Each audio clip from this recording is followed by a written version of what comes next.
తెలంగాణలో ఇవాల్టి నుంచి వాహనాల రిజిస్ట్రేషన్ టీజీ కోడ్తో జరగనుంది. కొత్త వాహనాల నెంబర్ ప్లేట్లపై టీజీ కోడ్ రానుంది. జిల్లాల నంబర్ ప్లేట్ల కోడ్ పాతవే కొనసాగుతాయి. ఈ మేరకు రాష్ట్ర ప్రభుత్వం గెజిట్ నోటిఫికేషన్ జారీ చేసింది. రాష్ట్రంలో కాంగ్రెస్ ప్రభుత్వం వచ్చాక వాహనాల రిజిస్ట్రేషన్ కోడ్ను టీఎస్ నుంచి టీజీకి మార్పు చేయాలని నిర్ణయించింది. ఆ మేరకు రాష్ట్ర కేబినెట్ తీర్మానం చేసి పంపించగా కేంద్ర ప్రభుత్వం ఈ నెల 12న గెజిట్ నోటిఫికేషన్ ఇచ్చింది.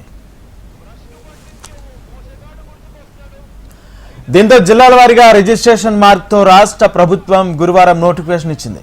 నూతన సిరీస్ ను హైదరాబాద్, ఖైరతాబాద్ లోని రవాణా శాఖ ప్రధాన కార్యాలయంలో మంత్రి పొన్నం ప్రభాకర్ ఇవాళ సాయంత్రం ప్రారంభిస్తారని అధికారులు వెల్లడించారు. జిల్లాల కోడ్ల తర్వాత రవాణా వాహనాలు, ఆర్టీసీ బస్సుల సిరీస్ల నిర్దేశిత అక్షరాలతో ప్రారంభమవుతుంది. రవాణా వాహనాలకు T, U, V, W, X, Y series ఉంటాయి. ఆర్టీసీ బస్సులు ఎప్పట్లాగే జెడ్ సిరీస్తో మొదలవుతాయి.